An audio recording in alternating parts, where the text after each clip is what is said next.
নতুন বাংলাদেশে আমার এই প্রথম বাহিরে কোথাও এত দীর্ঘ সময়ের জন্য যাত্রা।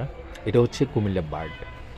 আ আমি যখনই আমার আপুর বাসায় যাই, কুমিল্লাতে যাওয়া হয়, তখনই আসলে আমি নামাজ পড়তে কিংবা হচ্ছে একান্তে মানে প্রকৃতির সাথে মিশে যাওয়ার জন্য আমি মনে করি যে এই জায়গাটাই হচ্ছে আমার জন্য বেস্ট একটি জায়গা। যদিও Comilla university, polytechnic, gov college সবগুলো একসাথেই আছে। তাছাড়া আমার দুলাভাইও হচ্ছে ক্যান্টবোর্ড মাধ্যমিক বিদ্যালয়ের শিক্ষক। তো সেই সুবাদে আসলে উনি যেহেতু এই এরিয়ার ভিতরেই থাকেন বা পাশেই আছেন, মানে আবাসিকে আছেন।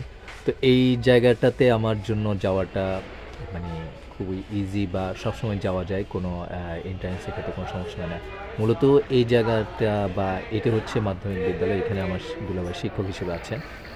তো আসলে এই যে আমি কতটা মানে আনন্দিত বা নিজেকে কতটা সঁপে দেওয়া যায় প্রকৃতির মাঝে, এসব জায়গায় না আসলে আসলে বলা যায় মানে বলে বোঝানো যায় না। এখানে অবশ্যই দূর দূরান্ত থেকে অনেকে আসেন, শিক্ষা সফরেও আসেন।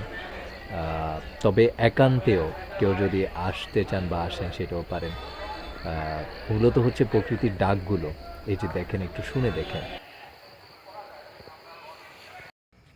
মানে এই যে বিষয়গুলো, এখানে মূলত আমি শুনছি কুমিল্লা বার্ডের ব্যাপারে বা যতটুকু আমার জানাশোনা আছে, এখানে এত পরিমাণে বৃক্ষ আছে বা গাছ আছে যা আসলে বলার বাহিরে। যে অনেকে বলে থাকেন বা কুমিল্লা বার্ডে যারা কর্মকর্তা আছেন ওনারা বলছেন বাংলাদেশের যেই স্থানে যেই কোনো জায়গার যে কোনো ধরনের গাছ কিন্তু এই কুমিল্লা বার্ডে এখন আছে।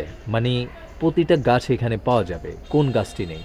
যাই হোক, বহুদিন পরে আমি প্রকৃতির সান্নিধ্যে আসার পর আমার খুব ভালো সময় কেটেছিল।